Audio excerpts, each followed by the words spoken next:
Buried beneath the rubble of time are stories of God's sovereign hand moving in our great nation. Many believers, hopeless, frustrated, and confused, have all but given up on America. But we have faced dark times before, and by divine providence, overcome. From our studio on Capitol Hill, I'm your host, Joe Kirby, filling in today for Brad Wells, along with Pastor Mike Creed and Andrew Friedenstein. So what can we learn from a prayer meeting God answered with a bolt of lightning? Take a moment with us to look back and find hope from history. Now, God sending a bolt of lightning. Andrew, are we going back to Elisha and the prophets of Baal? What's going on here today? Well, first, let me stop you there, Joe. It's good to have you. For those of you that have been listening from Hope from History, you haven't heard Joe before, he is the man behind the curtain. He is our producer. He sits on the sidelines and laughs at the Pastor geek Wells. Behind the scenes. That's right. Pastor Wells, Pastor Creed, myself. And just when we think we've done a really, really good job. He points at us and gives us dirty looks. That's exactly right. Well, he says it too. He just doesn't give us dirty looks. He tells us exactly what we do. That, so. Yeah, so Joe is our thorn in the flesh. He keeps us humble. No, but it is good to have Joe hosting with us, Pastor Wells. Of course, he's a pastor, and he's at a meeting and fulfilling some responsibilities there. We miss him, but you all, if you want to, you can let us know and grade Joe on a scale of 1 to 10 and let us know how he did. Okay, guys? Just saying. He gives us a hard time. Your turn to give him a hard time. So, anyways, to the story. No, we are not talking about Elisha and the prophets of Baal. And I believe in that Elijah and the prophets of Baal. Mr. Producer got it wrong. We will edit that part out. No, you got to leave that in. It is Elijah. It is Elijah. Elijah and the prophets of Baal. That's why we have Pastor here to correct us, make sure that we stay on track biblically, historically, and so forth. All right. Great. Brad's gone. We're already a train wreck. Okay, so to the story here. Actually, the year is 1864 that we're going to be talking about. We are now 3 years into the Civil War. And the Confederates decide for security reasons to build a prisoner of war camp in the Deep South. A 26-acre site was chosen and built in Georgia near the town of Andersonville. By February, prisoners started to arrive at Camp Sumter, commonly just called Andersonville today. Now, the prison camp was designed to hold 10,000 Union prisoners. But come August, the camp was overflowing with over 33,000 prisoners, 3 times more than what they were supposed to have. To say that the conditions inside the camp were inhumane would have been a massive understatement. So in what way were they inhumane? I mean, I can imagine that's a huge overflow, but what did that look like? Their quantity of food was it was a massive problem. The Confederates didn't even have enough food to feed their soldiers, alone the prisoners, and they were fortunate to get a meal a day. And a prisoner from Ohio wrote about the lack of food in Andersonville. He said it takes 7 of its occupants to make a shadow.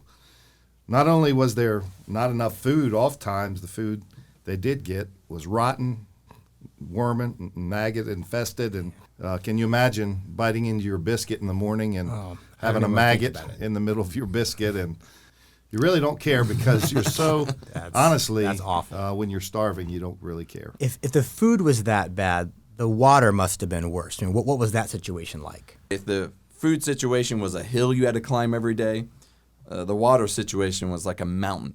The prisoners relied on a small stream flowing through the middle of the camp. Well, that small stream quickly turned into a sloppy quagmire that more resembled a small, narrow swamp than a stream. The stream was the only source of fresh water for the prisoners. It was also where they did laundry and took baths. If that wasn't dirty enough, believe it or not, with 33,000 prisoners, it was the only bathroom available. And the stench from this stream or swamp could be smelled by people in cities 10 miles away. Unbelievable. Can't even imagine what it was like inside the camp if it was that bad 10 miles away. Now, would this have been considered a concentration camp? Well, that's a good question. Wartime prisons are completely different than concentration camps. Wartime prisons are specifically designed for enemy soldiers. Back then, during the Civil War time period, there was a code of ethics they were supposed to follow. Obviously, as we're reading and learning about Andersonville. They really didn't follow it, but it was more of a lack of resources. I mean, nowadays there's laws that govern, international law that govern how you treat enemy combatants, whereas a concentration camp is distinctly different. Concentration camps are comprised of a targeted ethnicity purposely crammed into inadequate facilities to provide either forced labor or await mass execution. When describing these kind of scenarios, there's significant emotion where human life is involved, and it's so important that we're accurate and truthful when we describe these type of scenarios. This was really a difficult situation. There are groups that like to throw in phrases like Nazi concentration camps and get folks riled up. But you think about this, the detention centers that we have on our southern border that are funded by Americans have things that people probably that are coming there didn't have in their other countries. The officers down there are overcome and underfunded. But honestly, it's absurd to even think that those camps on the southern border are anything like what we're talking about today. Prison of war camps, concentration camps, detention centers, just from a historical perspective, a definition perspective, those are nowhere near close to the same Andersonville thing. was devastating. Yeah. I mean, it's beyond our everyday American mindset. It's beyond our ability to really comprehend. It kind of seems like it's unrelatable. So I guess people are taking these words, concentration camp, taking concentration, a lot of people in a small space being held and treated badly, and saying that's a concentration like camp. our youth camps. I can remember going to youth camp as a youth director or as a first-time pastor. Took my wife. They had a cabin for me and my wife. I was with the kids all the time, and then they put me and my wife in this nice cabin right on the border. And the farmer next door decided he was going to spread the manure on his farm the day before we came to camp. My eyes were burning. So you had Awesome. great camp food and and the smell, cramped quarters. But we made it through. We had kids saved and had a good time. But it's nothing like what we're talking about here. Yeah. This is serious. So I guess we can loosely define anything we want, but like you said, being truthful in comparisons, there really was no comparison, what you're basically saying. No, there's no comparison, and especially when we're talking going back here to Andersonville, things like this that we've talked about some, we're going to continue to talk about. Hopefully it's something that will never be experienced on American shores again or anywhere around the world. I mean, this is just, like as we said before, inhumane. And talking about the water, really the sad, twisted tragedy of Andersonville is water is supposed to give life. No water, no life. Well, the water here was in fact taking life at an astonishing rate. 95% of the deaths in the camp was caused by dysentery and diarrhea that was contracted from drinking the water. By August, when there was 33,000 prisoners, 100 prisoners were dying each and every day. Prisoners, they were digging all around the camp, frantically trying to find a new supply of fresh water, but there was none to be found. The situation was so dire that some men who were about to die of thirst decided instead to cross the deadline and commit suicide by one of the prison guards instead of drinking the water.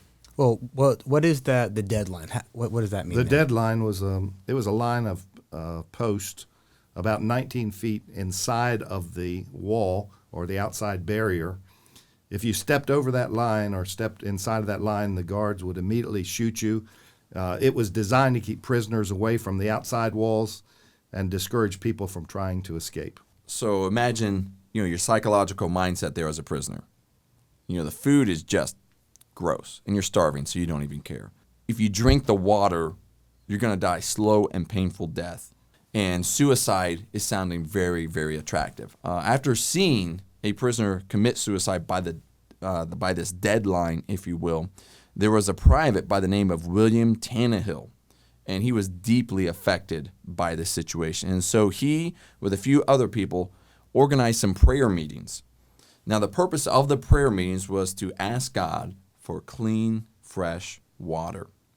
On August the 9th, Tannehill and a small group of men were praying in their tabernacle, if you will. Their tabernacle is really just a hole in the ground left where a tree had been uprooted. And as the men were praying, a storm began to brew in the distance. Before long, clouds let loose in a torrential rainfall. In fact, it rained so heavy that a flash flood knocked down part of the prison camp wall. Prisoners suffered through the bitter storm out in the open, trying to collect rainwater in whatever container they could find. Now, it had rained before, and every storm brought relief for a few days. The men would always collect some rainwater that they could drink. The filth of the stream would be washed out of the camp, and everyone would have clean water for a few days. However, rain in the summertime, as we all know in the Deep South, is sporadic at best. The massive problem of consistent clean water was always present. But this storm on August the 9th was different. Amongst all of the rain, flooding, and lightning, people didn't realize until a few days later, actually, that a lightning bolt struck the ground just on the other side of the deadline from the prisoners. From the spot of that lightning strike, a spring of clean, cool, fresh water was bubbling out of the ground. Wow. That spring provided the entire camp with fresh water, 33,000 people. The prisoners saw it for exactly what it was, an answer to prayer. They began calling it Providence Spring. In fact, in 1901, years later, people donated money and a stone monument was erected over Providence Spring so that future generations might know what happened here. Today, there is nothing original left of the old prison camp except for Providence Spring. And you can still go there today, and you can put your hand in the water. You can. I've seen people that have just literally taken little bottles and filled it and marked it from Providence Spring. Still 155 years later, it's flowing in that place. There's an inscription on the monument which says, "The prisoner's cry rang up to heaven. God heard with his thunder and cleft the earth and poured out his sweetest water here." And it stands today for a testimony of a God who cares about the power of prayer. There is power in prayer, and it seems like as believers, we often neglect our greatest asset. Jeremiah 33, verses 1 through 3. "Moreover, the word of the Lord came unto Jeremiah the second time, while he was yet shut up in the court of the prison, saying, Thus saith the Lord, the maker thereof, the Lord that formed it, to establish it. The Lord is his name. And then he said, Call unto me, and I will answer thee, and show thee great and mighty things which thou knowest not." And the prayers of God's people touch the heart of God, and they move God's hand. And if we desire to see God moved in our nation, there should be no greater priority than prayer. Wow. Thank you, Pastor Creed, and thank you for listening. Be sure to listen each week and find hope from history. Learn more on our website, awakeamericaonline.org. Subscribe, share, consider partnering with us in prayer.